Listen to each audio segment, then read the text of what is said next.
बेटा हमने आपको पहले कुछ एक्सपेरिमेंट पढ़ाए हैं, उनको हम रिकॉल करके तुरंत यहाँ के एक्सपेरिमेंट को पिक कर लेते हैं, उसी से आगे कंटिन्यू करते हैं। सबसे पहले बेटा मैंने आपसे ये बात की थी कि फोटोसिंथेसिस एक फिजिको केमिकल प्रोसेस है। अगर आप देखें इसमें फिजिकल चेंज भी होता है और इसमें केमिकल चेंज भी होता है। जैसे गैसियस कार्बन डाइऑक्साइड है, ये एक्वस ग्लूकोज में चेंज होता है, और एक्वस या लिक्विड फॉर्म वाटर है, ये गैसियस ऑक्सीजन में चेंज होती है। इस प्रकार के चेंजेस को हम फिजिकल चेंजेस कहते हैं। आपने देखा होगा कि कार्बन डाइऑक्साइड ग्लूकोज में चेंज हो जाए तो इसे केमिकल चेंज कहेंगे, वाटर से ऑक्सीजन निकल जाए उसे केमिकल चेंज कहेंगे। मतलब फिजिकल स्टेट में चेंज होने को, जैसे सॉलिड लिक्विड गैस है तो ये फिजिकल चेंजेस हो गए, और बॉन्ड ब्रेक एंड फॉर्म हो तो ये केमिकल चेंज हो गए। इसके लिए कई एक्सपेरिमेंट भी किए गए हैं, और सबको मालूम इस अर्थ पे जो भी फूड का सोर्स है वो इसी एक फिजियोलॉजिकल प्रोसेस की वजह से है, जिसको हम फोटोसिंथेसिस कहते हैं। इसमें कार्बन डाइऑक्साइड का यूज़ होता है, वाटर का यूज़ होता है, सनलाइट एनर्जी से एनर्जी का सोर्स के रूप में इसका उपयोग होता है, और एक विशेष प्रकार का ऑर्गेनेल है जिसमें पिगमेंट पाया जाता है, जिसको हम क्लोरोप्लास्ट कहते हैं, और उस पिगमेंट का नाम क्लोरोफिल है। इसके बाद जो इसमें फिजिको केमिकल चेंज हुए उससे बनता है एक मोनोसेक्राइड जिसे हम ग्लूकोज कहते हैं। हमने आपसे चर्चा किया है कि ये ग्लूकोज अगर एक जगह से दूसरी जगह जाएगा तो उसे सुक्रोज के फॉर्म में जाएगा, और इस चीज़ की चर्चा हमने ट्रांसपोर्ट ऑफ प्लांट से की है। अगर ये कहीं स्टोर होगा, कंज्यूम होगा, ठीक है, तो वहाँ पे स्टार्च के रूप में पहले स्टोर होगा, फिर वो ब्रेक होके कंज्यूम होगा। कुल मिला के आपने देखा होगा कि यहाँ पे glucose is a photosynthetic product है, ट्रांसपोर्ट इज ए सुक्रोज है, और स्टोर्ड इज ए स्टार्च है।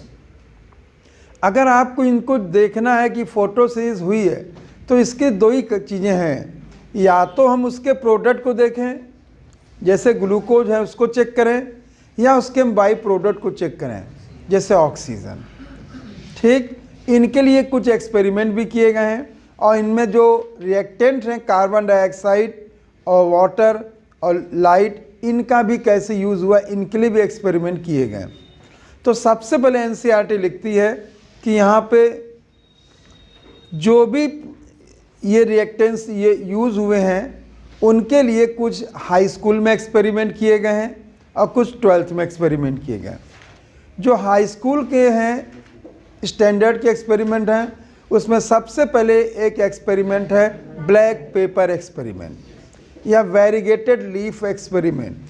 ठीक, ब्लैक पेपर एक्सपेरिमेंट में उन्होंने आपको मैंने बताया था कि हाफ लीफ को बेटा कवर्ड कर देते हैं, हाफ ओपन रहती है, मतलब एक पे सनलाइट पड़ रही है, एक पे सनलाइट नहीं पड़ रही।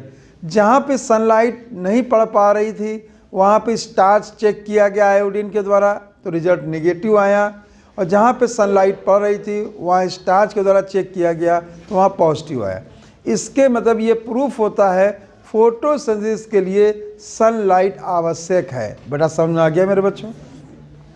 इसके बाद फिर एक आगे एक्सपेरिमेंट और बड़ा, जो भी फोटोसिंथेसिस की आप बताई जा रही है ये कोई एक दिन में डिस्कवर नहीं हुए, ये कई वर्षों के अंतराल में हुए, इसीलिए धीरे धीरे से इन चीज़ों के विषय में हमने बताने पड़ रहा है। सबके आप देखिएगा सन अलग अलग हैं, 100 वर्ष 50 वर्ष का डिफरेंस है। तो आप देखिए नेक्स्ट जो किया गया वो half leaf experiment. Half leaf experiment में उन्होंने क्या किया कि किसी भी लीफ को उन्होंने ऐसी टेस्ट ट्यूब में रखा जिसमें KOH है, और वो KOH जो होता है CO2 को एब्जॉर्ब कर लेता है। आधी लीफ ऐसे रीजन में है जहाँ KOH रखा और CO2 एब्जॉर्ब है, मतलब CO2 एब्सेंट है। आधी लीफ एक्सपोज टू एयर है जहाँ CO2 पाई जाती है, और वहाँ पे दोनों जगह पे सनलाइट दी गई। तो उन्होंने देखा जहाँ पे जो लीफ एक्सपोज टू एयर है, जहाँ CO2 है, वहाँ पे स्टार्च का जो चेक किया गया वो पॉजिटिव रिजल्ट आ रहा, और जहाँ CO2 नहीं है वहाँ पे स्टार्च को जो चेक किया गया वो निगेटिव आ रहा है। इससे ये हमको पता लगा या एक्सपेरिमेंट से हम लोग अंदाज सीखे कि फोटोसिंथेसिस के लिए कार्बन डाइऑक्साइड एसेंशियल है। इसके 12th के एक्सपेरिमेंट आए। 12th के एक्सपेरिमेंट में सबसे पहले बेल जार एक्सपेरिमेंट है। बच्चों ध्यान रखना, ये एक्सपेरिमेंट का आपको सन याद करना 1770। फिर से बोलो कौन सा है बेटा? हाँ, इसमें उन्होंने बेटा जो लिया सीरीज एक्सपेरिमेंट है। सीरीज माने होता है स्टेप बाय स्टेप चीज़ों को किया जाए। पहले उन्होंने उस बेल जार में केवल माइस को लिया, बेटा कुछ समय बाद उस माइस की डेथ हो गई सफोकेशन से। तो इसका ये मतलब निकाला कि माइस ने जो बेल जार के अंदर एयर थी उसको डैमेज किया। फिर उन्होंने अगले स्टेप पे सीरीज के लिया, बर्निंग कैंडल को लिया। शुरू में तो बर्निंग कैंडल बर्न करती रहती है, कुछ समय बाद वो भी एक्सटिंग्विश हो जाती है या बुझ जाती है। तो इसका मतलब है इसने भी एयर को डैमेज किया। फिर उन्होंने दोनों के एक साल लेके एक्सपेरिमेंट किया, तो उन्होंने देखा फिर भी वही रिजल्ट आए जो अलग अलग माइस को और बर्निंग कैंडल को रख के किए गए। इसके मतलब इन दोनों ने ही जो एयर थी उसके अंदर उसको क्या किया? डैमेज किया। अब उन्होंने अगला एक्सपेरिमेंट किया, स्टेप एक और आगे बढ़ाया। उसमें उन्होंने मिंट प्लांट लिया। मिंट प्लांट बच्चों ध्यान रखना एक सियोफाइट प्लांट है। कैसा है बेटा? सियोफाइट्स का मतलब होता है ऐसे प्लांट जो छायादार जगहों पे ग्रो कर सकते हैं। आपका जो है कई और प्लांट है, आपने देखा घर में छोटे छोटे जो टेबल पे सजाने वाले बेम्बूजा के जो होते हैं वो भी बड़ा सियोफाइट नेचर का होता है। मनी प्लांट भी सियोफाइट नेचर का होता है। कई और भी प्लांट है जो सियोफाइट नेचर के होते हैं। सियोफाइट का मतलब होता है प्लांट जो छायादार जगहों पे ग्रो कर सके। अब उन्होंने देखा कि एक्सपेरिमेंट को और आगे बढ़ाया। अब उन्होंने मिंट प्लांट को लिया, और मिंट प्लांट को जब लिया तो उन्होंने ये देखा कि वो जो माइस था वो सरवाइव करता रहा और बर्निंग कैंडल भी कंटिन्यू बर्न करती रही। इससे उन्होंने ये रिजल्ट निकाला जो माइस ने ब्रीथिंग के द्वारा और बर्निंग कैंडल ने बर्निंग के द्वारा उसको जो एयर को डैमेज किया था उसको रीस्टोर किया ग्रीन प्लांट्स ने। अब ये रीस्टोर कैसे हुआ? तो उन्होंने एक उम्मीद ये लगाई कि शायद ऑक्सीजन हो, ठीक है, और इसीलिए प्रिस्टले ने ऑक्सीजन की डिस्कवरी भी की थी। अब इसी एक्सपेरिमेंट को एक कदम और आगे बढ़ाया बेटा जॉन इंजनहाउस। कौन थे बेटा? कौन थे? ये याद कर लेना, बहुत अंतर यहाँ क्वेश्चन बनाया जा सकता है। जॉन इंजनहाउस ने बेटा सेम एक्सपेरिमेंट रिपीट किया जो प्रिस्टले साहब ने थे। बस क्या किया, एक बार उन्होंने उस प्लांट को लाइट में रखा और मतलब सनलाइट में रखा, दूसरी बात उन्होंने डार्क में रखा। तो उन्होंने ये देखा जब सनलाइट में रखा गया तो रिजल्ट पॉजिटिव आए, मतलब माइस सरवाइव करता रहा, बर्निंग कैंडल कंटिन्यू बर्न करती रही, ठीक। और ये जो इससे उन्होंने ये निष्कर्ष निकाला कि कुछ ना कुछ तो है, ग्रीन प्लांट ने सनलाइट की प्रेजेंस में कुछ ऐसा किया जिससे एयर रिस्टोर हुई। उन्होंने फिर उसी एक्सपेरिमेंट को डार्क में किया, वो रिजल्ट उसी प्रकार से आए कि जैसे कि अगर ग्रीन प्लांट होते हुए भी ना माइस सरवाइव कर पाया और ना ही बर्निंग कैंडल कंटिन्यू बर्न कर पाई।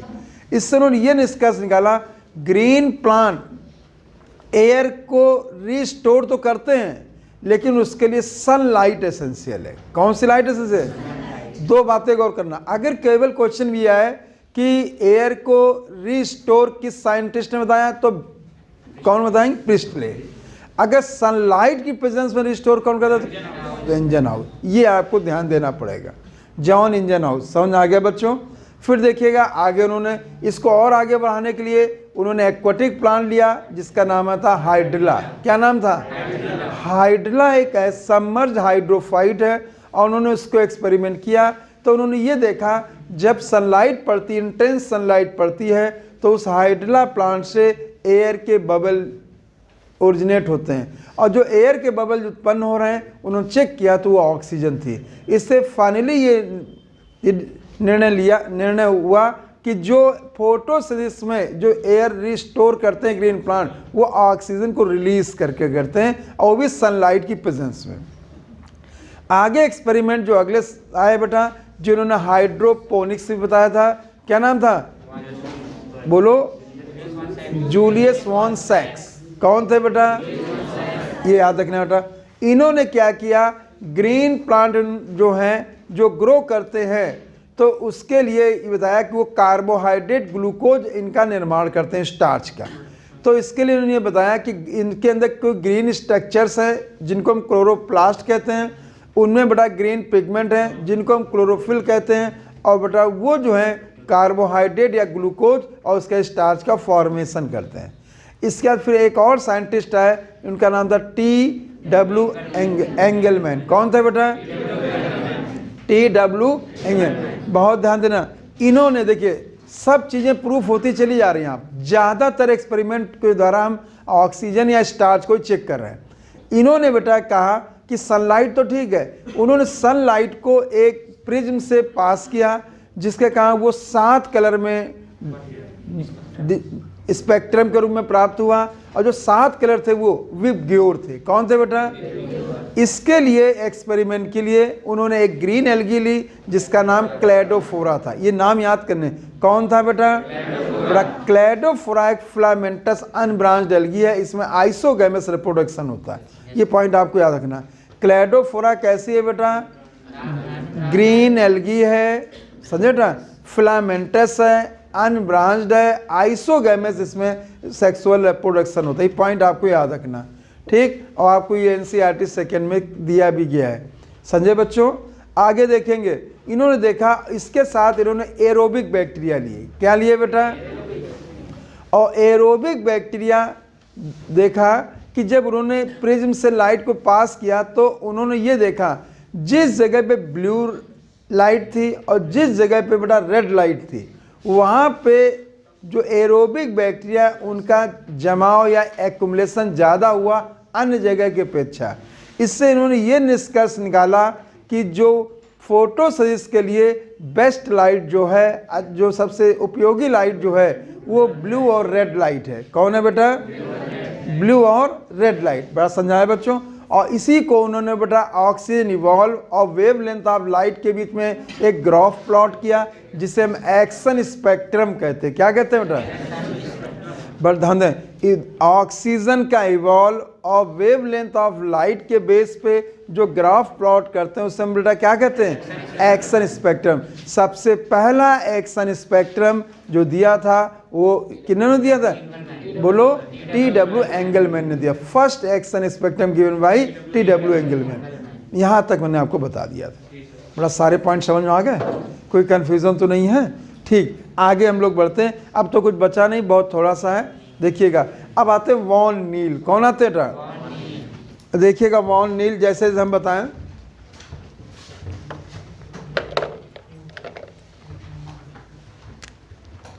देखिए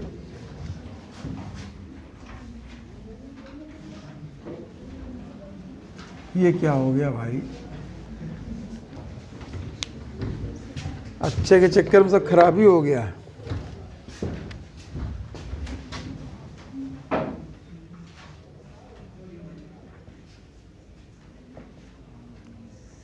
वॉन नील, ठीक।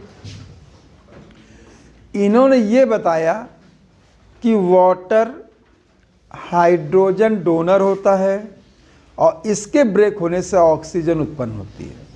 ये आपको ध्यान देना है। बताइए बेटा, मैंने क्या बताया, वाटर क्या है बेटा, हाइड्रोजन डोनर है और ऑक्सीजन इवॉल्व होती है लाइट की प्रेजेंस में। पूरी बात हो गई। और इन्होंने ग्रीन सल्फर और पर्पल सल्फर बैक्टीरिया का उपयोग किया था। ठीक है बच्चों, अगर देखा जाए तो असली बातें मैंने कर ली। देखिए, अगर मैं यहाँ पे कहूँ बेटा ये वाटर है, ठीक बच्चों, water act as hydrogen donor.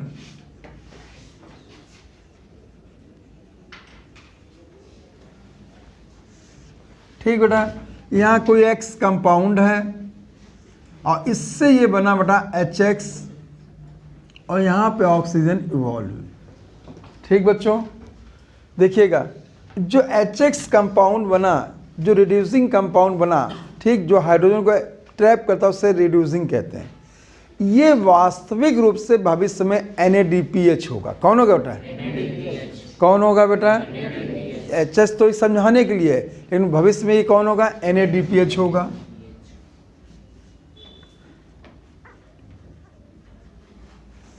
देखिएगा, आपको एक चीज याद रखना, जब आपको फोटोसिंथेसिस में वे NADH बताए जाएंगे, बस यहाँ पे P है, वहाँ P नहीं होगा, ये ध्यान रखना बेटा।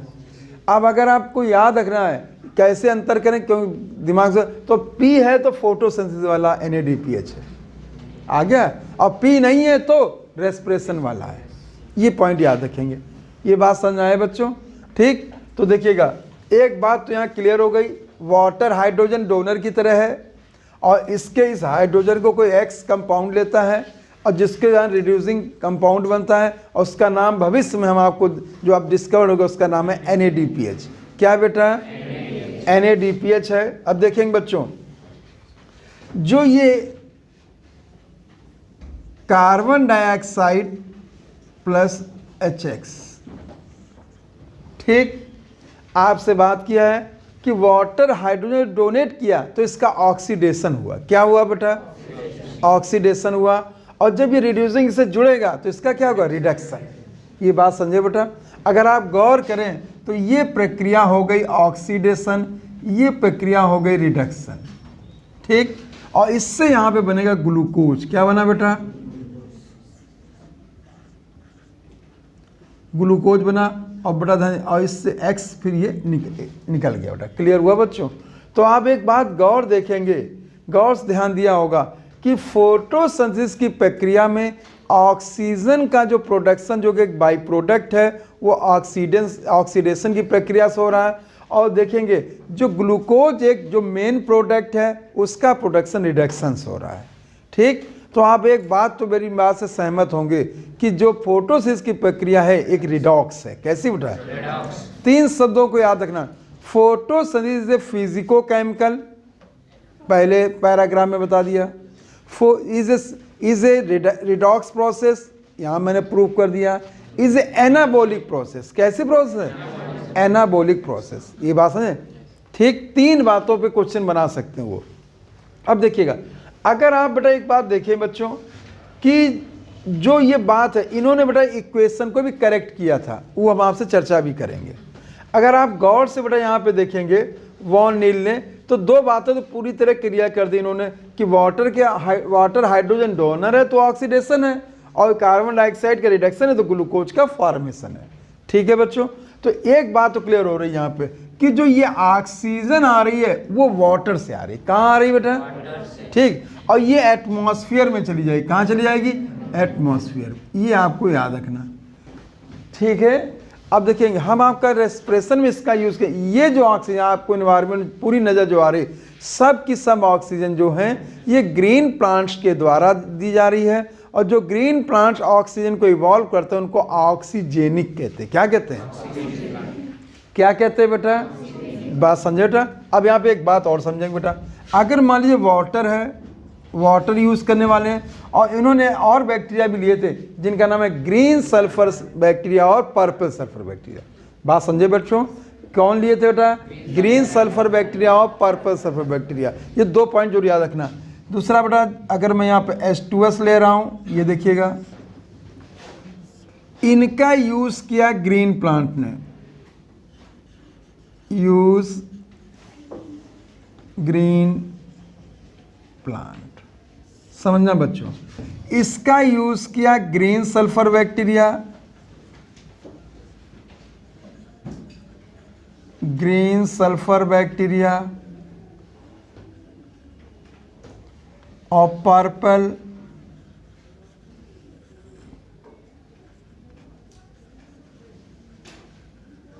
Sulphur bacteria. इतनी बात समझा गई बच्चों? ठीक, देखिए ग्रीन प्लांट में मैं यहाँ पे ले रहा हूँ, ग्रीन प्लांट कौन हो सकते हैं बेटा? देखिएगा, ग्रीन प्लांट आपके हो सकते हैं बेटा। सबसे पहले मैं पूरे जो कंपेयर कर रहा हूँ 5 किंगडम में, तो प्लांट में ग्रीन जो भी प्लांट हो सकते हैं यहाँ पे जो मानेंगे। देखिए सबसे पहले मैंने मोनेरा को लिया, क्या लिया है, ठीक, याद रखेंगे। मोनेरा को देखिएगा, अगर मैं मोनेरा की बात करता हूँ तो इसमें आपको ब्लू ग्रीन एल्गी याद करना। कौन याद करना है? ब्लू ग्रीन एल्गी, बात समझे बेटा, ठीक। ब्लू ग्रीन एल्गी जिसको आप साइनोबैक्टीरिया के नाम से जानते हो बेटा, ये जो है वाटर को यूज़ करेगी, ऑक्सीजन को इवॉल्व करेगी। अगर देखा जाए इस पृथ्वी पे सबसे पहले फोटोसिंथेसिस में ऑक्सीजन को इवॉल्व करने वाले तो थे, वो कौन थे? बीजीए। कौन थे बेटा? बात समझे बेटा। इसी को बेटा हम क्या कहते हैं बेटा? साइनोबैक्टीरिया। क्या कहते हैं? ठीक। देखिए दूसरे नंबर में आपको याद करना प्रोटिस्टा। कौन है बेटा? ये याद करेंगे ऐसे। प्रोटिस्टा के 5 ग्रुप में से 3 ग्रुप जो है ऑक्सीजन को इवॉल्व करते हैं। बात समझे बेटा? आपको पढ़ा बेटा कि नहीं पढ़ा बेटा? ठीक है, तो आप देखेंगे प्रोटिस्टा के 5 में से 3 है। सबसे पहले क्राइसोफाइट्स, फिर डायनोफ्लैजेलेट्स, फिर यूग्लिनोइड्स। समझे बच्चों? आप याद रखें, पहला हो गया क्राइसोफाइट्स,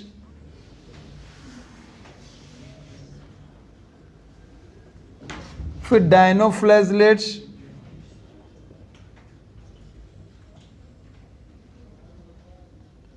और यूग्लिनोइड्स।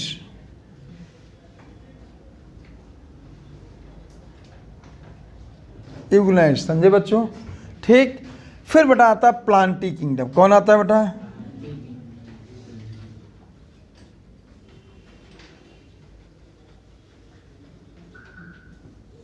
अगर मैं प्लांटी की बात करता हूँ, एल्गी है, ब्रायोफाइटा है, टेरिडोफाइटा है, जिम्नो है और एंजियो। बेटा समझा गया? ठीक बच्चों। Monera, blue green algae, cyanobacteria याद रखना आपको, ठीक।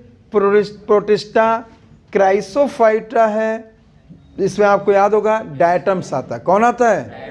याद करके चलिए। डायनोफ्लैजेलेट्स हो गए, ठीक। डायनोफ्लैजेलेट में हमने रेड टाइड गोनेलेक्स का नाम सुना होगा। इसका यूग्लिनोइड्स, यूग्लिन आप जानते हो। थोड़ी राइटिंग वैसी हो गई, थोड़ा सर्दी का मौसम है, जानते हैं बच्चे, ठीक है। तो अब आप देखिए हाथ बाहर नहीं, लेकिन मजबूरी में लिखना पड़ा तो लिखना, तो समझ ना आए तो पूछ लीजिएगा बच्चों, ठीक। फिर प्लांट किंगडम है, ठीक है। ऐसी राइटिंग देखो, राइटिंग ऐसी है, लेकिन यहाँ आते आते ठंडा, बोर्ड ठंडा है थोड़ा सा, ठीक है। थोड़ा ABCD नहीं लिखी है। एल्गी है, ब्रायोफाइटा है, टेरिडोफाइटा है, जिम्नोस्पर्मा और एंजियोस्पर्म। समझे बच्चों? ठीक। ये जो है बेटा ये प्रोसेस करते हैं, तो ये वाटर को तोड़ के ऑक्सीजन इवॉल्व करते हैं, इसलिए इन सभी को हम बेटा ऑक्सीजेनिक कहते हैं। क्या कहते हैं? तो इनमें जो फोटोसिंथेसिस होगी वो ऑक्सीजेनिक फोटोसिंथेसिस होगी। कौन से होगी बेटा? Oxygenic photosynthesis. ये पॉइंट याद रखना है।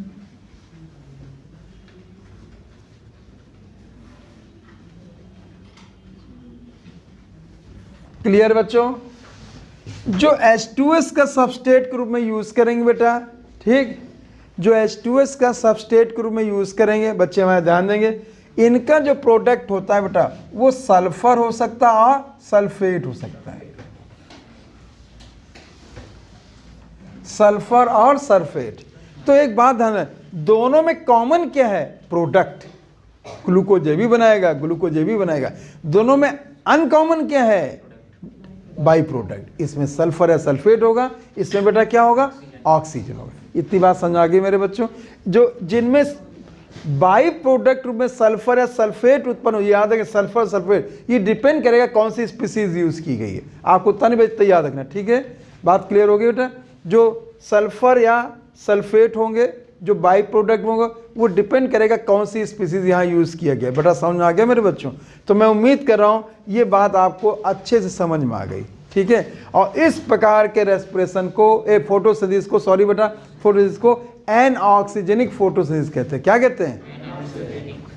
ये जो हो गई बेटा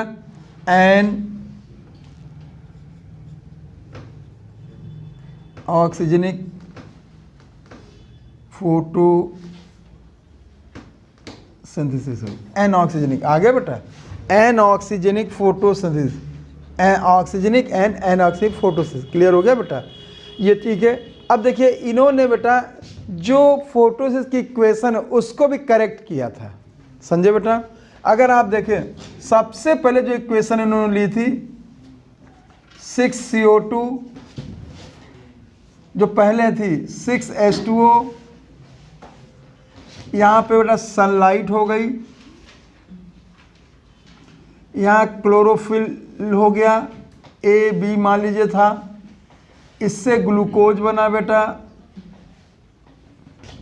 फिर 6O2 इवॉल्व हुआ। ये पहले इक्वेशन दी जाती थी, ठीक बेटा। इसको करेक्ट किया गया, करेक्शन किया बेटा, ठीक। अब आप देखें कैसे, अगर यहाँ देखिए ऑक्सीजन 6 है, यहाँ कितने 12 है। अब ये चीज़ तो रॉन्ग है, आप लोग केमिस्ट्री पढ़े थे, ठीक है बेटा। तो इसके लिए उन्होंने करेक्शन क्या किया था बेटा, 6CO2 प्लस 12H2O, याद रखेंगे। ये हो गई फोटोन ऑफ लाइट, ठीक। आप यहाँ क्लोरोप्लास्ट याद रखोगे, क्लोरोप्लास्ट में क्लोरोफिल याद रखोगे। इसके बाद बड़ा ग्लूकोज बना 6H2O प्लस 6, आ गया बच्चों, ठीक। ये करेक्शन हो गया। अब जो है, और ये ऑक्सीजन जो जाएगी बेटा ATM मतलब एटमॉस्फेयर, ATM मतलब समझ गए, क्लियर हो गया बच्चों। इतना काम वॉन नील साहब ने किया था, ठीक है। वॉन नील की सब मालूम हो गया बच्चों, ठीक है। ये आपको याद रखना है बेटा। तो आपको एक चीज़ बड़ा ध्यान देना है यहाँ पे, ग्रीन सल्फर बैक्टीरिया का किसने यूज़ किया, और बड़ा ध्यान दे, और एरोबिक बैक्टीरिया का किसने यूज़ किया था, ये ध्यान देना। एरोबिक बैक्टीरिया किसने यूज़ किया था, एंगलमैन ने, और ग्रीन सल्फर किसने किया, वॉन नील ने। तो बहुत ध्यान देना, हाइड्रोजन डोनर बताया, कार्बन डाइऑक्साइड के रिडक्शन के लिए कंपाउंड बताया, इक्वेशन को करेक्ट किया, ऑक्सीजनिक और एनऑक्सीजनिक फोटोसिंथेसिस को इन्होंने बताया। ऑक्सीजनिक किस्में होती है, इन चीज़ों के विषय में आपको जानना है, मैंने बता दिया है।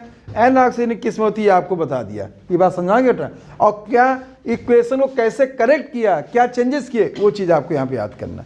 पहले ये दी जाती थी, अब ये इक्वेशन दी जा रही है, ठीक है। इतना आपको आना चाहिए। और ये सब का घटनाक्रम जो था वो वॉन नील साहब ने बताया था। अगर आप ध्यान दें तो बेटा यहीं पे जाके सारे एक्सपेरिमेंट द एंड हो गए बेटा। क्लियर हो गया, हैं तो बहुत 50-60, लेकिन हमें तो आपको केवल 7 ही पढ़ने हैं, 2 हाई स्कूल लेवल के और 5 बेटा मुझे पढ़ने 12th लेवल के, ठीक है। और इसके अलावा कुछ नहीं जानना, ठीक। आ जाओ मेरे बच्चों, NCERT देखते हैं। अगर हम लोग NCERT को बेटा ध्यान देंगे तो देखिएगा, तुरंत देखो यहाँ पे, यहीं शुरू से यहाँ से ले रहा हूं,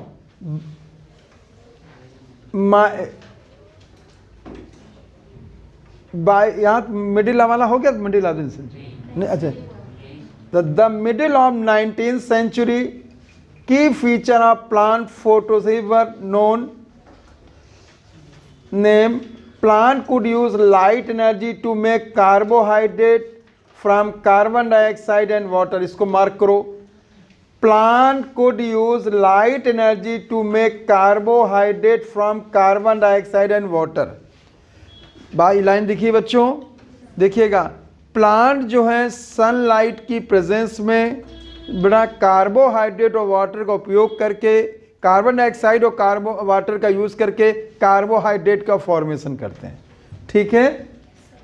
इंपेरिकल फार्मूला जो दिया गया है, empirical formula, total process for oxygen evolving, then understood carbon dioxide, water, light, empirical formula CH2O दिया है इन्होंने। क्या दिया था बेटा, CH2O। अगर आप इसमें 6 को मल्टीप्लाई कर दो तो C6H12O6 कार्बोहाइड्रेट आ जाएगा, ये याद रखना है बेटा। और यहाँ पे दिया गया है CH2 represent carbohydrate, glucose, 6 carbon sugar. ये चर्चा मैंने आपको कर लिया, क्लियर हुआ बेटा। आगे आइए, milestone understand the photosynthesis was made by microbiologist। बेटा बॉक्स में करो, माइक्रोबायोलॉजिस्ट कौन होते हैं? देखिए वो बायोलॉजिस्ट जो स्टडी माइक्रोस्कोप के द्वारा माइक्रो ऑर्गेनिज्म को स्टडी करने को माइक्रोबायोलॉजिस्ट कहते हैं। आया बेटा? देखिए माइक्रोस्कोप के द्वारा जो माइक्रो ऑर्गेनिज्म को स्टडी किया जाता है उसी को माइक्रोबायोलॉजिस्ट कहते हैं। क्या कहते हैं बेटा? तो वॉन नील क्या थे? वॉन नील क्या थे? तुरंत आएंगे। वॉन नील याद रखना है बेटा, सन जरूरत नहीं है। Who based on study of purple and green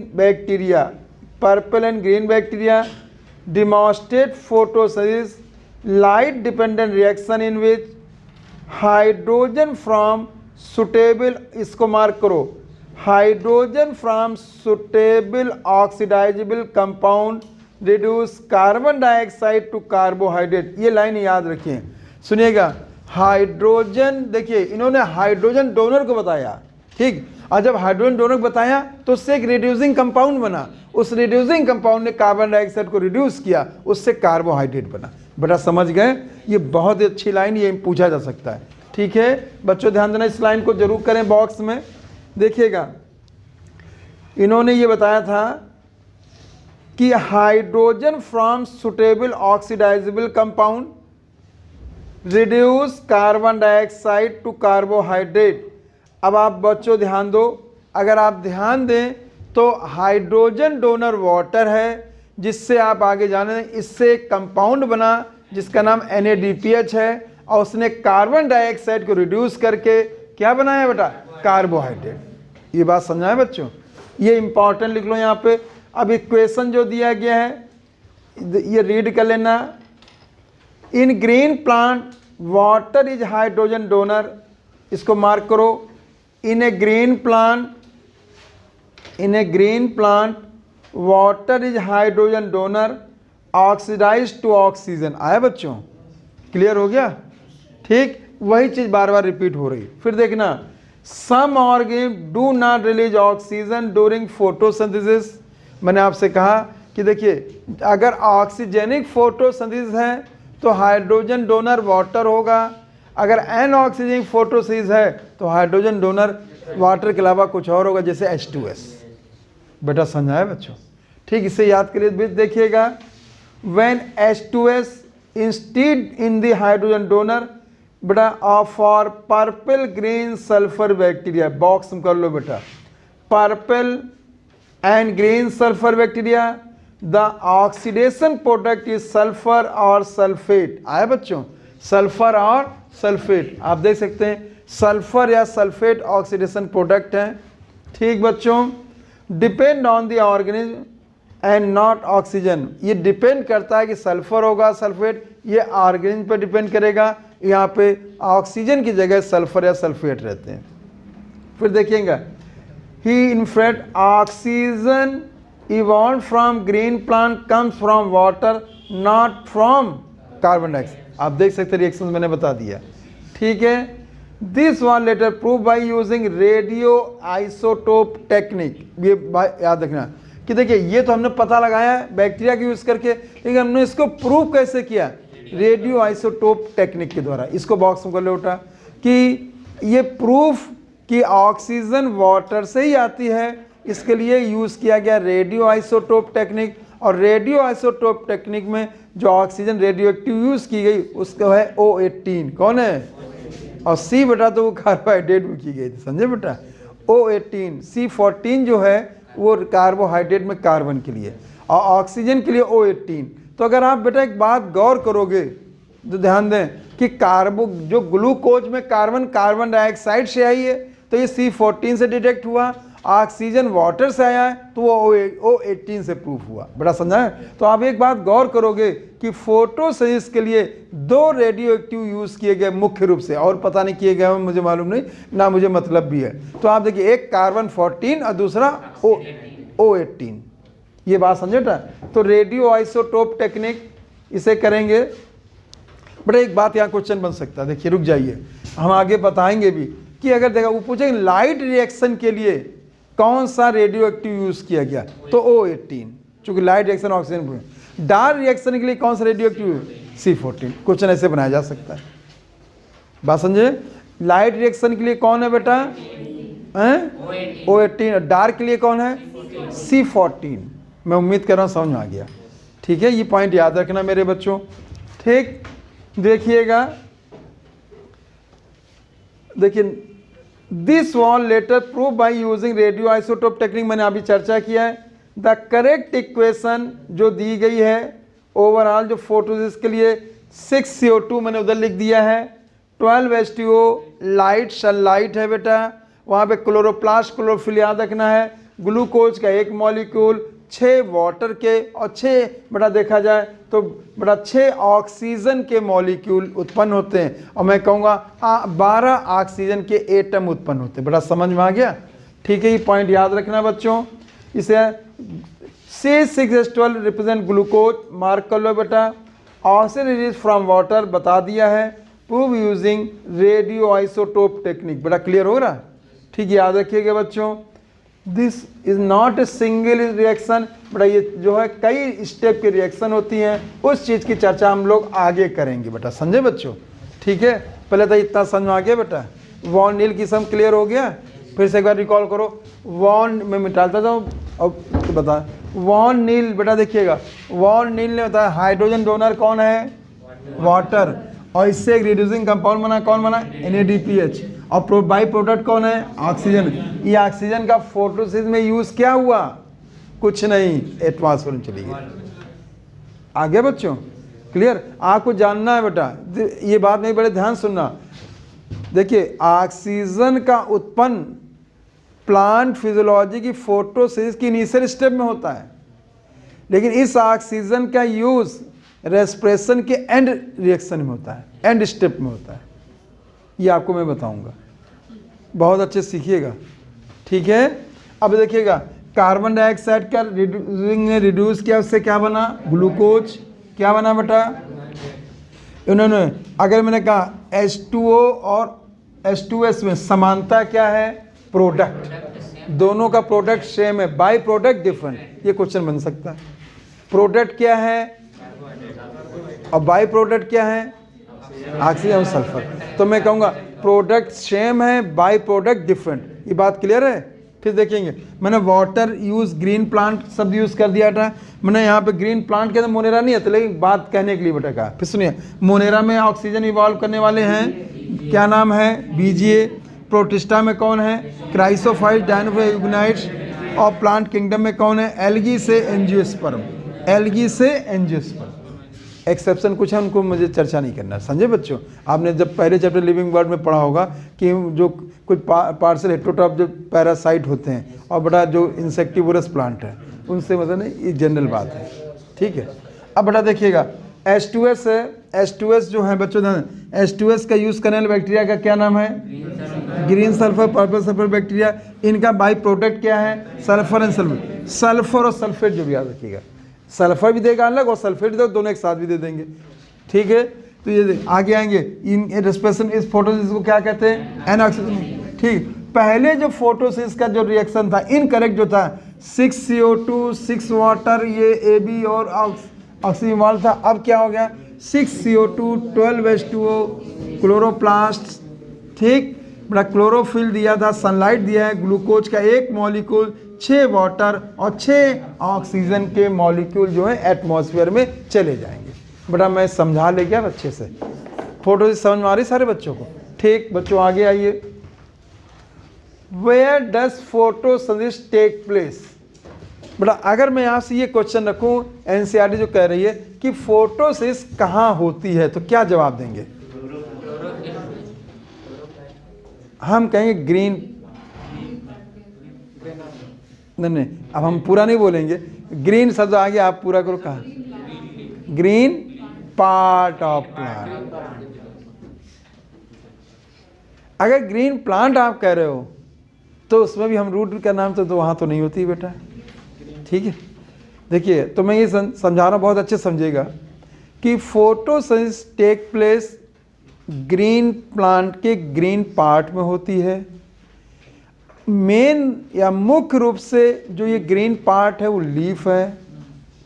leaf में एक विशेष प्रकार का टिश्यू जिसे हम बेटा मीजोफिल कहते हैं।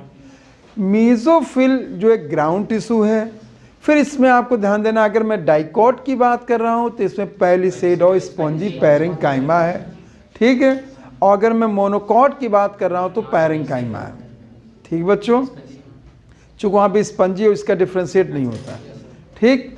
अब देखिए, अब मैंने कहा पैरेंकाइमा के अंदर मैंने विशेष ऑर्गेनल का नाम लिया तो क्लोरोप्लास्ट है, और क्लोरोप्लास्ट में विशेष अगर मैं पिगमेंट का नाम लूँ तो क्लोरोफिल है। और इस फोटोसिंथेसिस की जो 2 स्टेप होते हैं वो क्लोरोप्लास्ट में 2 जगह पे होते हैं, ठीक है। एक अगर मेम्ब्रेनस है तो वहाँ लाइट रिएक्शन होगा बेटा, अगर बेटा नॉन मेम्ब्रेनस फ्लूइड है तो वहाँ पे डार्क रिएक्शन होगा, ठीक। इनके अलावा मैंने ये तो लीफ का एग्जाम्पल मैंने बच्चों लिया। इनके अलावा बेटा कुछ ऐसे भी हैं जो कि हर्बेसियस स्टेम हो सकता है या मॉडिफाइड स्टेम हो सकता है। हर्बेसियस स्टेम में बेटा जो स्टेम है वहाँ पे विशेष प्रकार की क्लोरोप्लास्ट कंटेनिंग सेल पाई जाती हैं, जिनको हम मॉडिफाइड पैरेंकाइमा, जिनको आप क्लोरेंकाइमा से जानोगे। क्या जानोगे बेटा? क्लोरेंकाइमा। समझ में आया मेरे बच्चों? इनके अलावा अगर आप देखें तो मॉडिफाइड स्टेम है तो आपको बेटा हमने आपको नहीं बताया लेकिन आपको बताया गया होगा मॉर्फोलॉजी में कि अगर स्टेम लीफ लाइक हो जाता है और लीफ जो है स्पाइन लाइक हो जाती हैं उसको हम फिलोक्लेड कहेंगे। क्या कहेंगे? क्या कहेंगे? ठीक। और इनके अलावा आपने क्लेडोड पढ़ा होगा जिसमें सिंगल इंटरनोड लीफ लाइक हो जाता है, यहाँ भी फोटोसिस होती है।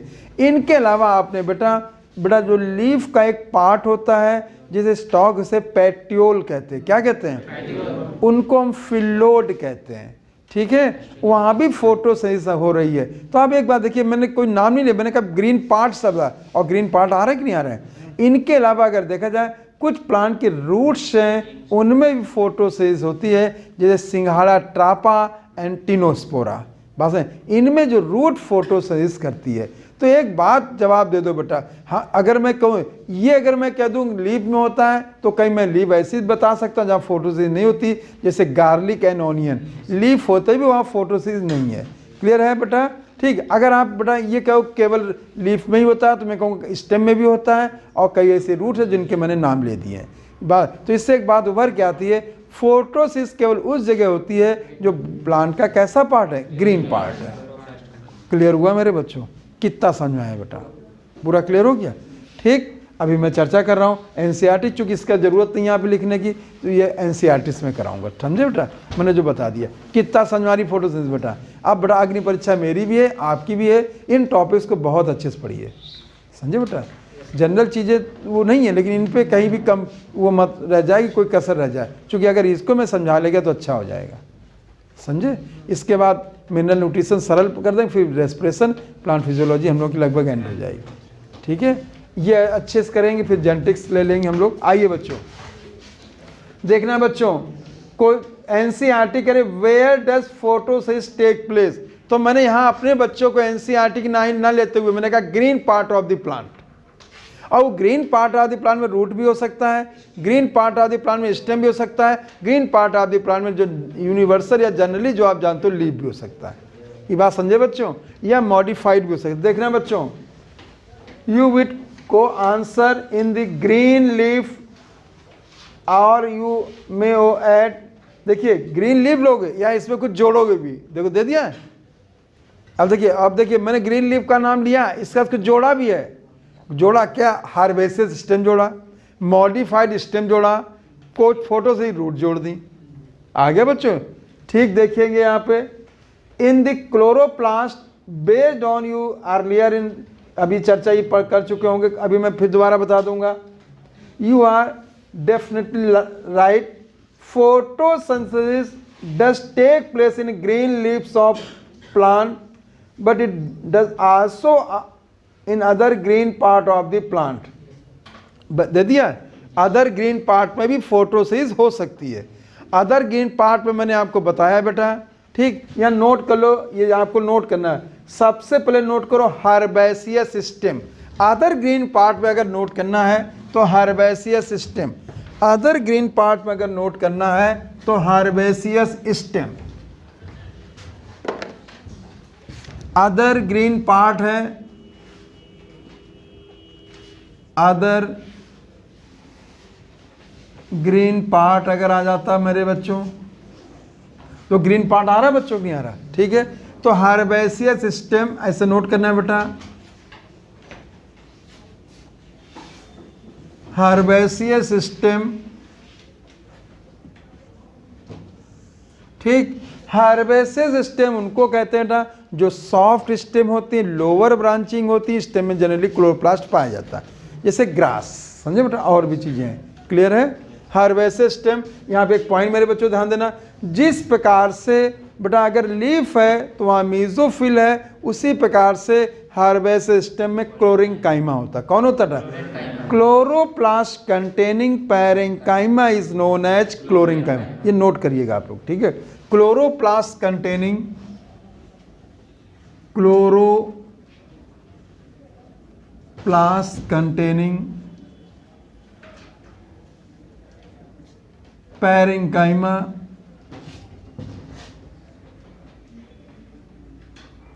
को हम क्लोरेंकाइमा कहते हैं। लाइन याद कर लो, मान लो कभी आ जाए ना एटॉमी में क्वेश्चन बना दें। क्लोरेंकाइमा, क्लोरोप्लास्ट कंटेनिंग इज ए क्लोरेंकाइमा, ठीक। देखिएगा ये तो ये हो गया, इस टाइम पे रूट ले रहा हूं, फोटोसिंथेटिक रूट्स, फोटोसिंथेटिक रूट्स, जो फोटोसिंथेटिक रूट्स होते हैं इसको हम एसिमिलेटरी रूट्स भी कहते हैं। क्या कहते हैं? बात समझे मेरे बच्चों, क्या कहते हैं बेटा? क्या कहते हैं बेटा? एसिमिलेटरी रूट, एसिमिलेटरी रूट्स भी कहते हैं। आया बेटा, ठीक। इनको हम बेटा एसिमिलेटरी रूट्स भी कहते हैं।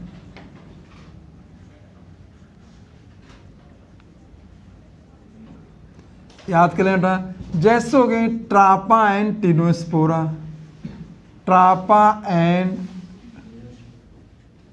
टिनोस्पोरा आ गया बेटा, ठीक। ऐसा कौन सा प्लांट है, ऐसा कौन सा प्लांट है जिसमें फोटोसिंथेसिस जो है उसकी रूट्स में भी होती?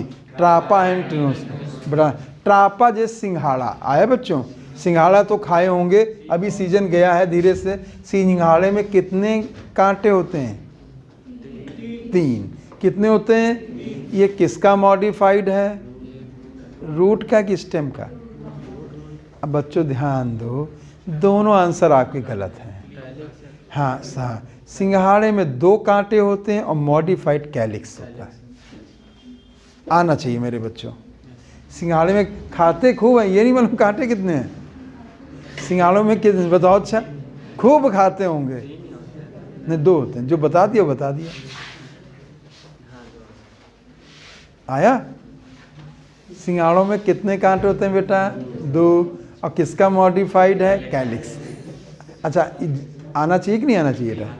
हैं, जाना चाहिए। देखो बेटा, जितना बायोलॉजी को आप सब्जेक्ट तेरे ना पढ़ो, इसको आप ये सोचो कि जीवन में चीज़ें देख रहे हैं आप, तब तो आपको बड़ी इंटरेस्ट आएगा और इजी हो जाएगी बायोलॉजी। और आपने रट के पढ़ा कि हम रट के बायोलॉजी से काम निकाल लेंगे, तो आज पढ़ोगे कल भूल जाओगे, समझे? हमने बायोलॉजी को बहुत समराइज कर लिया। आपसे ईमानदारी बच्चों छिपाते नहीं हैं। हमने कहा कौन रोज रोज पढ़े, इसके कॉन्सेप्ट बना लिए, इतने को इतना याद रखा, इतने को इतना याद रखा, इसी को बात को हम अपनी एक्सप्लेन कर ले जाएं। और जब नहीं एक्सप्लेन कर तो एनसीईआरटी तुरंत देख लिया। क्या बात इसमें गलत है बताइए? तो बार बार रटने का, अब हम आ रहे हैं, पढ़ रहे हैं, पढ़ाने जा रहे हैं, पढ़ रहे हैं, हाँ देखते जरूर हैं, इसमें कोई दो राय, लेकिन हम ये नहीं कि 4 घंटे रट जाना और 2 घंटे क्लास ले रहे हैं, ये नहीं होता है। अब क्या हो गया, आधे घंटे में देख लेता हूँ, आधे घंटे देख लेता हूँ और 3 घंटे दिन भर की पूरी क्लास ले लेता हूँ। यही आप भी करो बच्चों, पूरा कॉन्सेप्शनल उसको तैयार कर डालो, जिससे आपको कोई, अब आप देखिए सारे क्वेश्चन निकला, आपने देखा होगा मैं पॉइंट निकाल लिए, मैं वही एक्सप्लेन कर देता हूँ। अगर पूरी लैंग्वेज बनाएंगे तो हम परेशान हो जाएंगे, और ये हम करके देख चुके। जब पढ़ाना शुरू किया था तो भैया दिन भर पढ़ें और भूल जाए वहाँ जाके, और डर लगे कि भूल ना जाए, तो हमने कहा भूल गए वहाँ जाके। फिर देखते किताब से खैर मैंने यूज़ किया शुरू से इसमें, फिर देखा, हमने कहा अब ये तो नहीं है, हमने फिर उसको कहा हर टॉपिक को समराइज़ किया, इतना ही याद करेंगे। आप देखिएगा, चाहे वॉन नील की बात हो, मैंने कितनी बात की आप देख ली, सारे एक्सपेरिमेंट पे आप देख सकते हो, मैंने उन पे फोकस कर लिया जिसका एक्सट्रैक्ट है, एक्सट्रैक्ट का यूज़ किया, वेस्टेज को रिमूव किया। वही आप भी करो बेटा, ठीक है बच्चों। अब देखिए जैसे ही बात आई, अब देखो फोटोसिस आई, एस्पेरिटूड ट्रापा एंड टिनोस्पोरा की बात आई, तो ट्रापा की बात आई तो एक जनरल बात आई क्यों मॉर्फोलॉजी की चीज़ें हैं, ठीक है। और कांटे हैं, अभी कांटे फिर हम पढ़ाएंगे, अभी देखो बताने जा रहे हैं, ठीक है। तो अब देखिए वहाँ भी मॉडिफाइड है, ठीक। तो अब आपको स्पाइन और इन पे अंतर आने चाहिए, दिया गया वहाँ पे, और क्वेश्चन बना भी सकता है बेटा, ठीक। बेटा देखिए तीसरा आता मॉडिफाइड स्टेम, कौन आता है बेटा?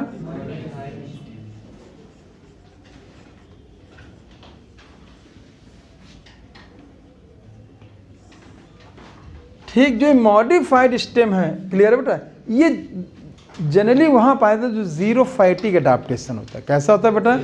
जीरो, ये पॉइंट भी मेरे बच्चों नोट कर लेना, जीरो फाइटिक एडाप्टेशन। हमारे बच्चों ने अगर ईमानदारी से मेरा सहयोग किया, बेटा ईमानदारी से कह रहे हैं, ठीक है, एक भी क्वेश्चन नहीं जाने देंगे नीट में, एक भी। बताओ, अच्छा आपने एग्जाम तो दिया है, लग रहा था कि पढ़ाया हुआ है, हैं? ऐसे क्या कहा? ऐसा तो यस सर, कोई जबरदस्ती नहीं कहलवा रहे हैं, ठीक है। नहीं नहीं, को देखिए क्यों हम कहें,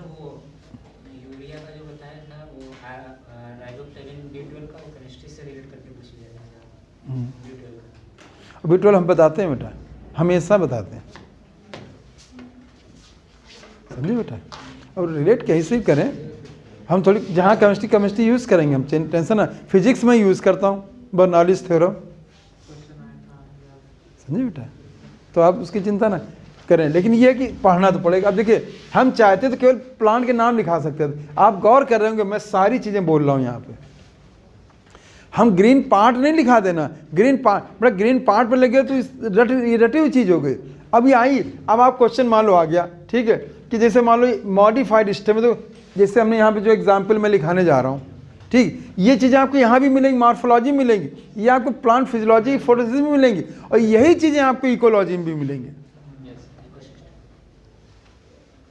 समझे बेटा। अब वो कहाँ क्वेश्चन रख दें उस हिसाब में चलना बेटा, ठीक। जैसे सबसे पहले मैंने लिया, अब देखिए यहाँ पे लिया मैंने मॉडिफाइड स्टेम में सबसे फिलोक्लेड लिया, क्या लिया बेटा?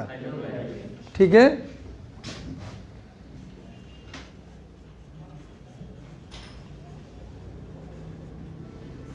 ठीक। फाइलोक्लेड जो होता है इसमें स्टेम मॉडिफाइड है, मैनी नोड मैनी इंटरनोड पाए जाते हैं, ये आपको ध्यान देना है, ठीक। अब देखिए फेलोक्लेट कैसा एडाप्टेशन है, देखो ये इकोलॉजिस्ट क्वेश्चन आ गया, ठीक। अब फोटोसिस में क्या आ गया कि इसमें जो होता है stem modified leaf like, leaf नहीं लीफ लाइक, ठीक है, और leaf modified spine like, clear हुआ, ठीक। मैं यहां पे लिखूंगा leaf stem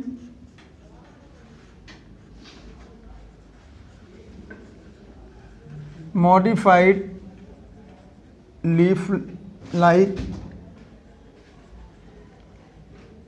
and leaf modified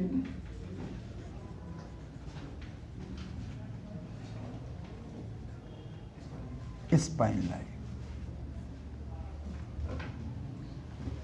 ठीक। एग्जाम्पल इसका ओपनसिया,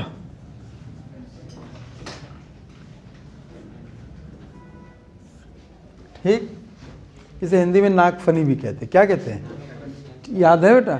अगर आप देखिएगा इसका फिगर भी देख लो बेटा, ऐसे मैंने ले लिया, इस तरह से ले लिया, इस तरह से ले लिया, इस तरह से ले लिया, इस तरह से, और ये देखिए बना रहा, ज़्यादा नहीं, बस इतना याद रखिएगा। आ गया बेटा, ये आया। तो ये ज़्यादातर उस जगह पाया जाता है जहाँ वाटर की कमी होती है, वाटर स्कैरिसिटी होती है, पानी की कमी होती है, और जहाँ पानी की कमी होती है वहाँ बचाने के लिए इस तरह होता है। तो अब आप एक बात आओ, देखो क्वेश्चन बना, ओपनसिया है जिसे नाक फनी कहते हैं, इसमें फोटोसिंथेसिस रूट करती है कि स्टेम करती है कि लीफ करती है? स्टेम। बना क्वेश्चन, ठीक है। कौन करता है बेटा? स्टेम। अब बच्चों एक बात देखो तुरंत बेटा, ये जो है इस लीफ है, स्पाइन लाइन, स्टेम है, लीफ लाइन। आ गया बच्चों? अब आप एक बात तुरंत देखो, अभी कुछ ही पलों पहले मैंने आपसे कहा था ट्रापा सिंघाड़े में भी कांटे हैं, वो कैलिक्स है। आ गया? ठीक। और बेटा ओपनसिया में भी कांटे हैं, लीफ की बॉडी। आ गया बच्चों? ठीक है। ऐसे बोलो तो कोई क्वेश्चन इधर उधर करने की कोशिश भी करेगा तो नहीं कर पाएगा। ठीक बच्चों? बेटा आगे देखिए, दूसरा लिखेंगे क्लैडोड। कौन है बेटा?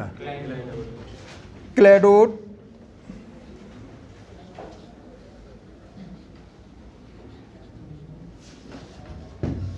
Single internode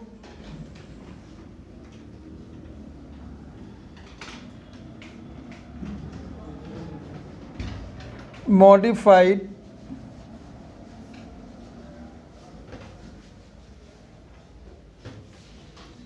leaf-like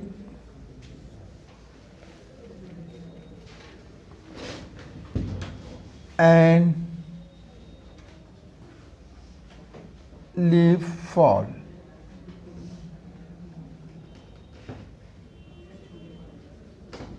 leaf fall, जो लीफ ओरिजिन होती है गिर जाती है, और बेटा ये सिंगल इंटरनोड जो होता है ये लीफ लाइक होता है बेटा। और क्लैडोड का एग्जाम्पल होता है एस्परेगस। कौन होता है बेटा? एस्परेगस। एस्परेगस याद करना बस, इसका एग्जाम्पल आपको एस्परेगस याद रखना।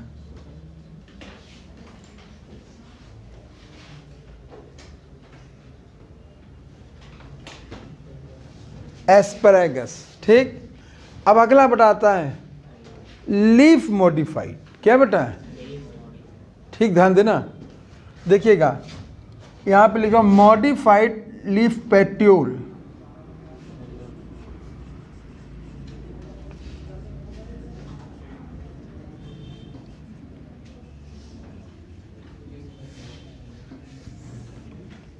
इसे कहते हैं फिल्लोड। क्या कहते हैं?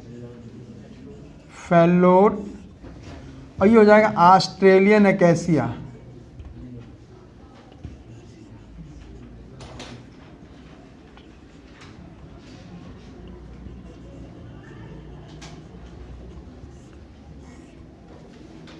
देखिए लीफ जो होती है, लीफ का जो पेट्योल है, ठीक बेटा, पेट्योल लीफ लाइक हो जाए, लैमिना रिड्यूस हो जाए, उस कंडीशन में हम इसे फेलोड कहेंगे। क्या कहेंगे? ठीक। तो आप एक बात गौर करोगे बेटा, ध्यान देना, फिल्लोक्लेड और क्लैडोड स्टेम के मॉडिफाइड हैं, और लेकिन फिल्लोड ये लीफ का पेट्योल मॉडिफाइड। अब यही क्वेश्चन आ जाए तो आप कर ले जाओगे, एग्जाम्पल लेके याद करो, बाकी मॉर्फोलॉजी में पढ़िएगा। क्लियर हुआ बच्चों? ठीक। तो आपने एक बात देखा होगा कि हमने यहाँ पे जो बताने की कोशिश की है, लीफ के अलावा बताने की कोशिश किया है। ठीक है। तो एक बात तो क्लियर हो गई यहाँ पे कि फोटोसिस जो है प्लांट के ग्रीन पार्ट में हो सकती है, और होगी वो चाहे रूट हो, चाहे स्टेम हो, चाहे लीफ हो, या लीफ का पार्ट हो।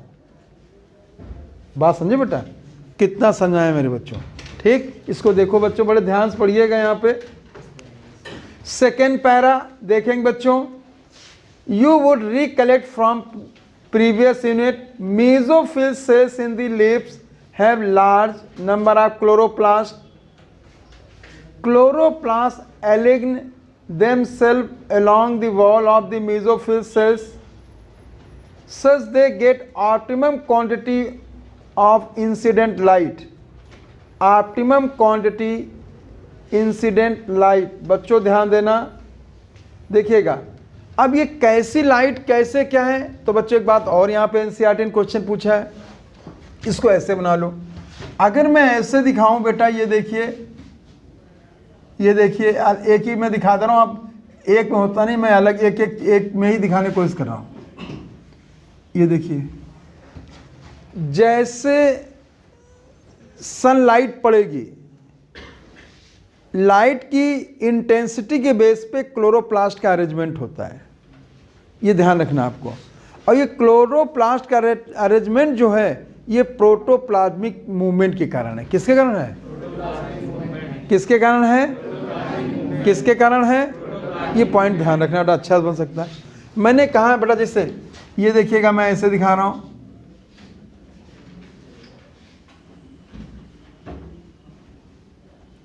ऐसे दिखा दिया,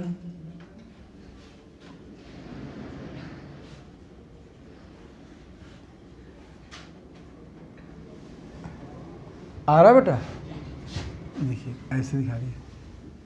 अब हम इसलिए एक ऐसे डायरेक्शन बदल दिखा रहे हैं बेटा कि अगर मैं एक ही डायरेक्शन तो लिखने में समस्या आ जाती है, ठीक है। तो सबसे पहले अगर यहाँ पे देखें, जब बहुत इंटेंस, बहुत तीव्र लाइट आती है तो क्लोरोप्लास्ट जो है उसकी सेल के वर्टिकल हो जाते हैं। कैसे हो जाते हैं? ठीक है बच्चों, यहाँ पे जो आप लिखेंगे बच्चों, देखिएगा, अगर देखें स्ट्रॉन्ग लाइट, यहाँ लिखिए स्ट्रॉन्ग लाइट,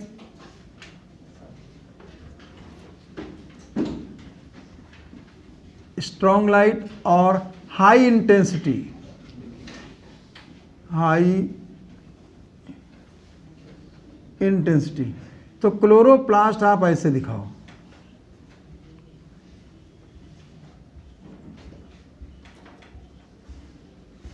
समझ आ गया बच्चों? देखेंगे बच्चों, अगर हाई इंटेंसिटी की लाइट है, तीव्र लाइट है, स्ट्रॉन्ग लाइट है, तो क्लोरोप्लास्ट आप लोग ध्यान दो बेटा, ये जो है उस सेल के 90 डिग्री पे अलाइन हो जाएंगे, अरेंज हो जाएंगे, ठीक है। इसलिए हो जाते हैं कि जब लाइट आती है तो उसके साथ टेम्परेचर भी तो आता है, तो कहीं ज़्यादा इंटेंसिटी ऑफ लाइट के कारण इनका टेम्परेचर जो है, टेम्परेचर के कारण ये कहीं नष्ट ना हो जाए, और जब हाई टेम्परेचर हो जाएगा तो उनके एंजाइम भी काम ढंग से नहीं कर पाएंगे, और जब अच्छी तरीके से एंजाइम जब काम नहीं कर पाएंगे तो इनकी प्रॉपर फिजियोलॉजी या मेटाबॉलिज्म प्रॉपर हो नहीं पाएगी, ठीक है। तो यहाँ पे देखेंगे इस कंडीशन में जो है बेटा, ये जो है 90 डिग्री टू हो जाएंगे, 90 डिग्री और वर्टिकल,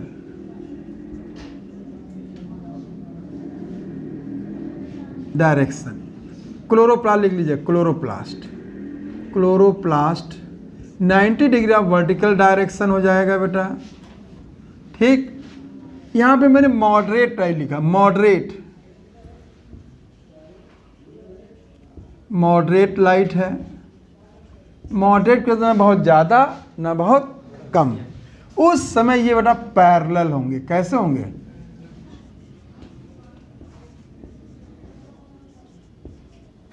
मॉडरेट लाइट में ये पैरेलल होंगे,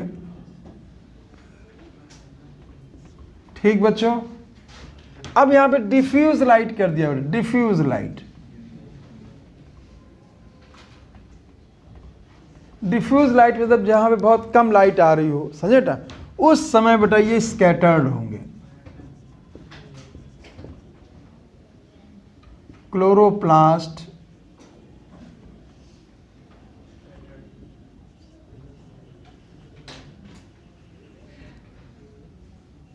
स्कैटर्ड। आ गया बच्चों? बेटा ये नोट कर लेना बच्चों, समझ आ गया बेटा मेरे, ठीक। अगर आप ध्यान देंगे, देखिएगा, अगर स्ट्रॉन्ग लाइट आ रही है तो लाइट को उसके हाई इंटेंसिटी से, टेम्परेचर से बचने के लिए वर्टिकल डायरेक्शन हो जाते हैं, कहीं जल ना जाए, खराब ना हो जाए, या टेम्परेचर का एंजाइम ना इनके डिनेचर्ड हो जाए। जब मॉडरेट लाइट आ रही, ना बहुत कम ना ज़्यादा, तो ये पैरेलल हो जाते हैं, ज़्यादा लाइट लेने की ट्रैप करने की कोशिश करते हैं। जब लाइट बहुत कम आ रही, डिफ्यूज़ आ रही, तो ये स्कैटर्ड हो जाते हैं, वहाँ पहुँच जाते हैं जहाँ लाइट आ रही, तो वहीं अपनी फोटोसिस की प्रोसेस को कर सके। समझाया बच्चों?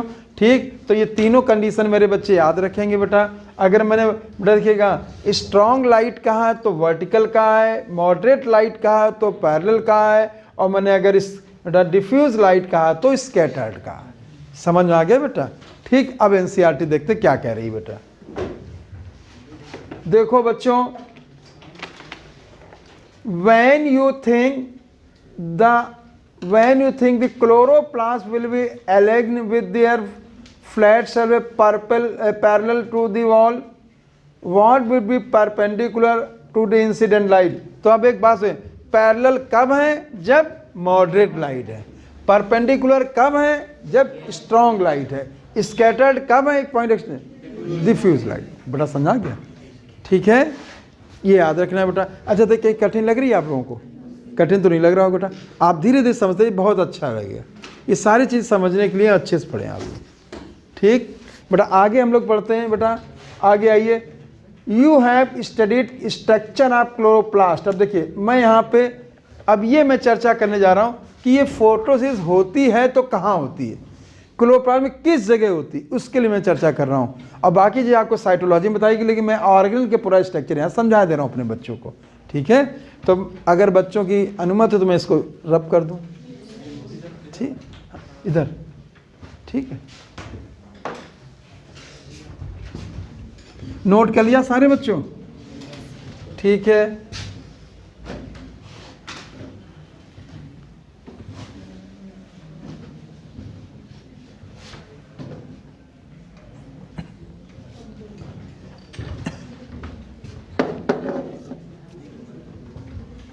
देखना बच्चों, अब ये क्लोरोप्लास्ट में फोटोसिंथेसिस कहाँ होती है, इसको हम लोग जानना है और इसके से हम लोग अध्ययन करेंगे। और यहाँ थोड़ा और अच्छे से शुरू होगा। देखिए अगर आप गौर करोगे, अरे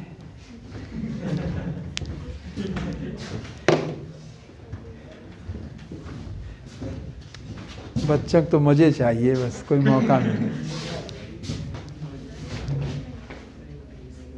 ठीक है, खुश रहें बच्चे, बस ये अच्छा लगता है।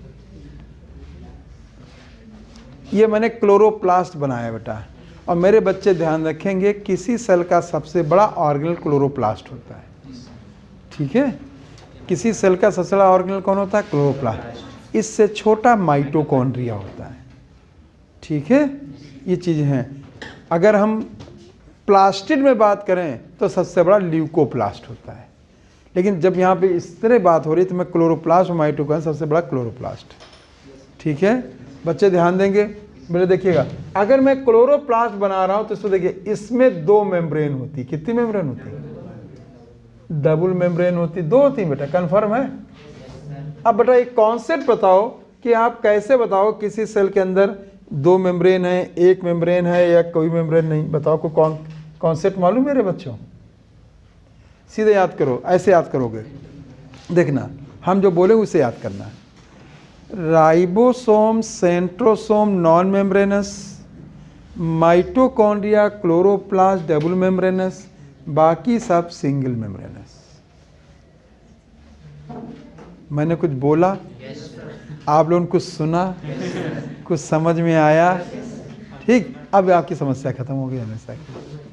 मैंने कुछ बोला, फिर सुनो, मैं दोबारा बोले दे रहा हूँ बेटा।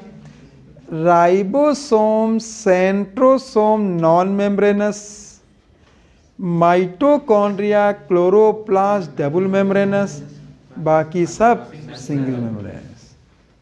मैं कौन? लाइसोसोम में कितनी मेम्ब्रेन? सिंगल। गोल्जी बॉडी में कितनी? एंडोप्लाज्मिक रेटिकुलम में कितनी? सिंगल। बड़ा समझा क्या? मैं कह दूं माइक्रो बॉडीज में कितनी? सिंगल। ऐसे जवाब निकाल लो। आया बच्चों? ठीक, तो मैं यहाँ पे बच्चे ध्यान देंगे, बिट देखिएगा।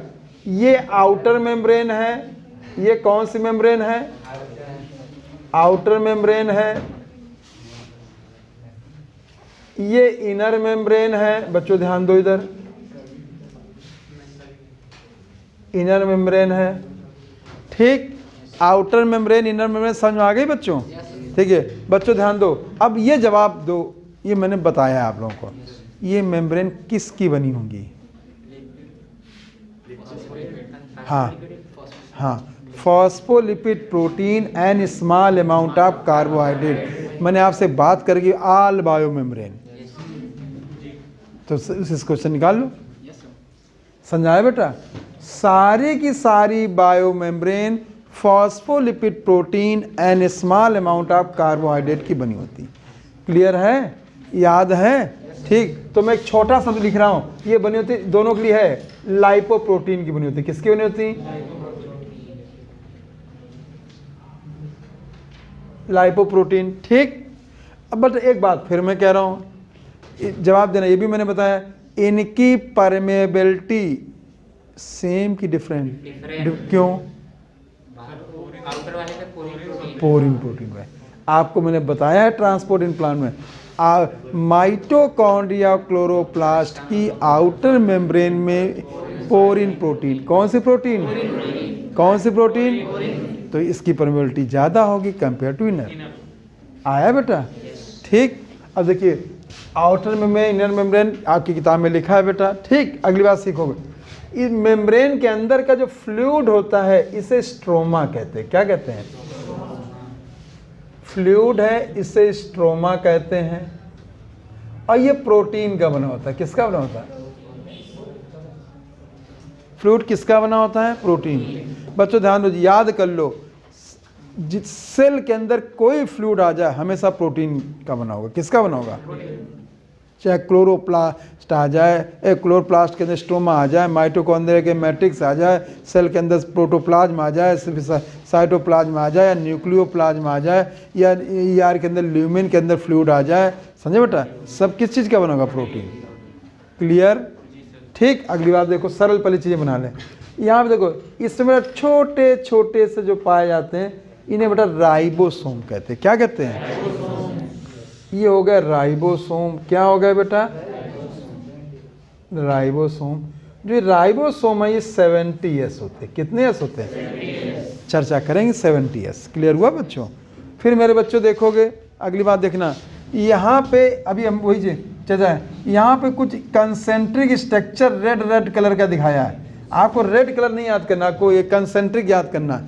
ये स्टार्च है। क्या बेटा? Starch granule. बेटा समझ आ गया? समझ आने लगा चित्र बेटा? इसे स्टार्च ग्रेन्यूल कहेंगे बेटा, starch granule. Concentric large structure होता है उसे हम स्टार्च ग्रेन्यूल कहते हैं। क्या कहते हैं? बात समझे?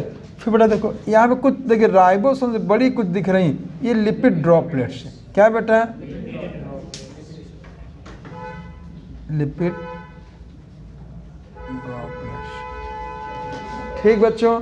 फिर देखो बेटा यहाँ पे एक ऐसा स्ट्रक्चर बना होगा ऐसा, ये डीएनए है। क्या बेटा? ठीक बच्चों, ये डीएनए है, ये डीएनए है। समझाए मेरे बच्चों? ठीक बच्चों। फिर देखिएगा, अब मैं एनसीईआरटी तो नकल नहीं करूंगा, वही चीज़ मैं ऐप से बना दे रहा हूँ। बेटा देखिए, डबल मेम्ब्रेन के अंदर और मेम्ब्रेनस स्ट्रक्चर पाए जाते हैं, इसको हम बार बार बताते रहेंगे। इससे हम बेटा लैमेली कहते हैं। क्या कहते हैं? और जब एक लैमेली होती है उसे थैलाकॉइड कहते हैं। क्या कहते हैं? बात समझे मेरे बच्चों? ठीक। ये हो गया लैमेली, और इसी को हम थैलाकॉइड कहते हैं। क्या कहते हैं? कितना समझ आ रहा है मेरे बच्चों? समझ आ रहा है बेटा? ठीक। फिर देखिएगा, ऐसे मैंने किया, ऐसे किया, ऐसे किया, ऐसे किया, ऐसे किया,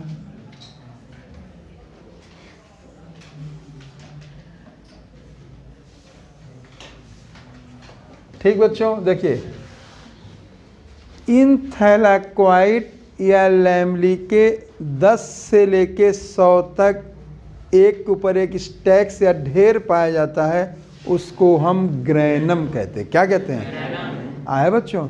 stacks of thylakoid is known as granum. Clear हुआ? ये मैं ऐसे दिखा रहा हूँ बच्चों, ऐसे देखना, इसे मैंने ग्रेनम कहा। Stacks of thylakoid is known as granum. ठीक बच्चों? क्लियर हो गया बेटा? बेटा देखो, एक बात सीखो बेटा, अगर ये ग्रेनम है तो मैं इसके एक यूनिट को ग्रेनम लैमेली कह सकता हूँ। बोलो बेटा, इसको ग्रेनम लैमेली कह सकता हूँ? कह सकता हूँ बेटा? ठीक। चूँकि इसलिए मैंने इस चीज़ पहले बता दी। कोई प्रॉब्लम मेरे बच्चों को? ठीक। अब देखिएगा दादा, ये देखिए यहाँ पे पहले से कहूँ, यहाँ पे पाए जाते हैं फोटो सिस्टम। क्या पाए जाते हैं? क्या पाए जाते हैं? तो मेरे बच्चे दें, ग्रैनम लैमेली की मेम्ब्रेन पे लाइट रिएक्शन के लिए पाए जाते हैं फोटो सिस्टम। क्या पाए जाते हैं? और उन फोटो सिस्टम को बेटा हम फोटो सिस्टम फर्स्ट और सेकंड कहते हैं। क्या कहते हैं? हम पढ़ाएंगे, पहले सुनो। देखिए, अगर मैं फंक्शन की बात करूंगा तो सेकंड और फर्स्ट, डिस्कवरी की बात करूंगा तो फर्स्ट और सेकंड। आए बच्चों? अभी इतना ही जानोगे बेटा। जो मैंने यहाँ लिखा PS2 पहले लिखूंगा मैं, और ये लिखा PS1। फिर बच्चों ध्यान दो बेटा, देखो मैं यहाँ पे कहूँ इनमें होता है, अब इतना ही जानो बेटा, लाइट रिएक्शन। क्या होता है? Light reaction. ठीक, क्या होता है बेटा? Light reaction. क्या होता है मेरे बच्चों? अब बताओ बेटा, ग्रैनम लैमेली में बेटा फोटो सिस्टम फर्स्ट पाया जाता है कि सेकेंड? इनमें कौन सा रिएक्शन होता है? लाइट। अभी सिर्फ जानोगे, देख लोगे, सुन लोगे, हम इसको प्रूफ करेंगे। इसी तो हम लोग प्रूफ करना है। क्लियर बेटा? तो इसमें जो बनेगा, मैं कहूँगा ATP बनाऊंगा मैं अपने बच्चों को, NADPH बनाऊंगा, ठीक बोलो, और ऑक्सीजन बनाऊंगा। ये बात समझा क्या?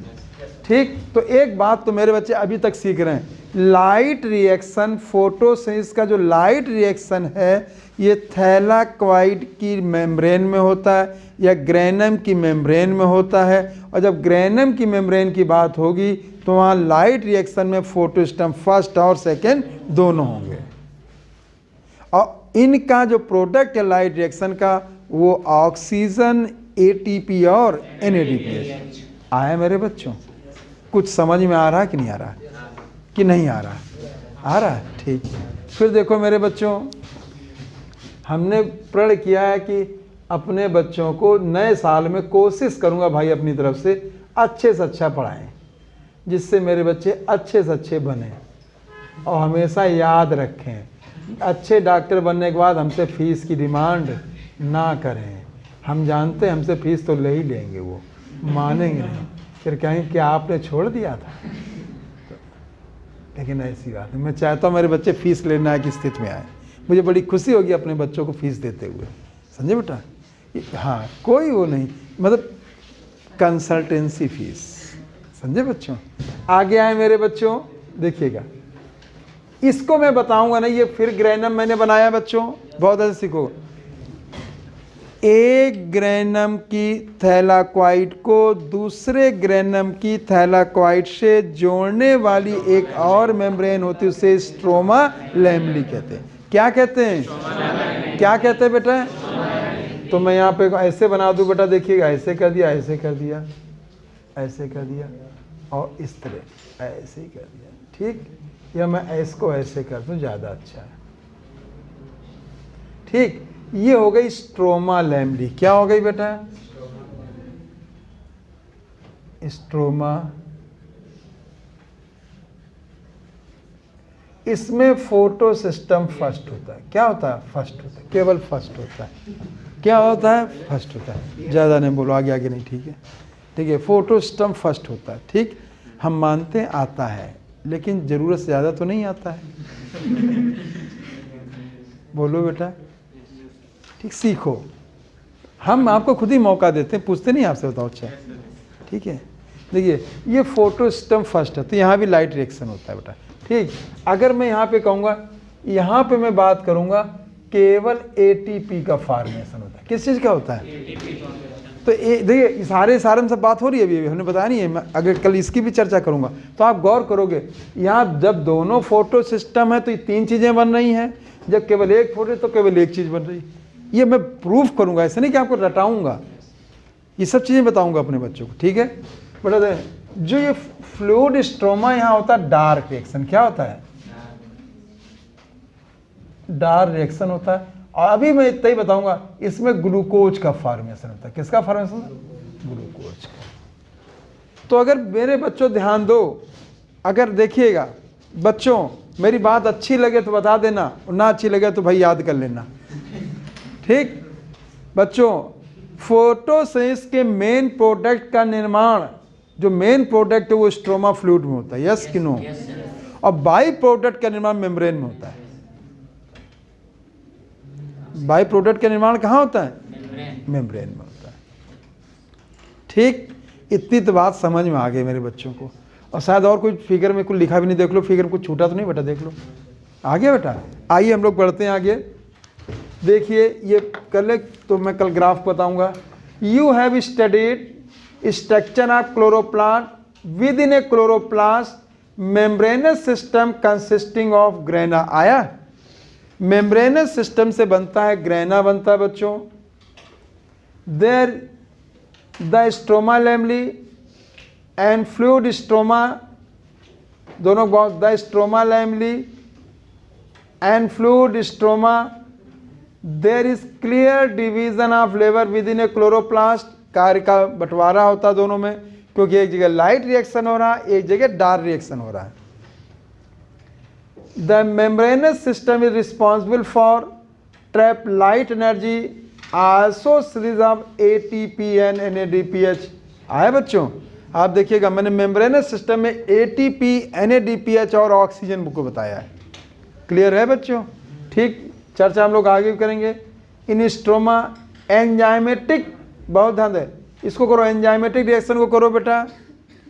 Light reaction, enzymatic reaction. Light reaction जो है बेटा वो मेम्ब्रेन में होते हैं, एंजाइमेटिक रिएक्शन जो है बेटा स्ट्रोमा या फ्लूइड में होते हैं। Fluid CO2 in plant leading to synthesis of sugar. आ गया? शुगर मतलब ग्लूकोज, मैंने लिख दिया वहाँ पे। मेरा फिगर याद कर लीजिएगा आप लोग। Which turn form starch, former set reaction are directly light driven, इसे लाइट रिएक्शन कहते हैं।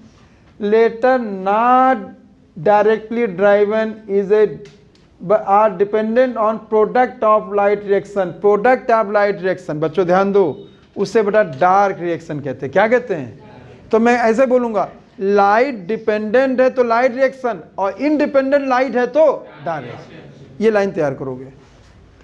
अगर लाइट पे डिपेंडेंट है तो क्या कहोगे? लाइट रिएक्शन, और लाइट पे डिपेंडेंट नहीं है तो डार्क रिएक्शन। इसे कर लीजिए आगे। Distinguish latter they are called convert dark reaction.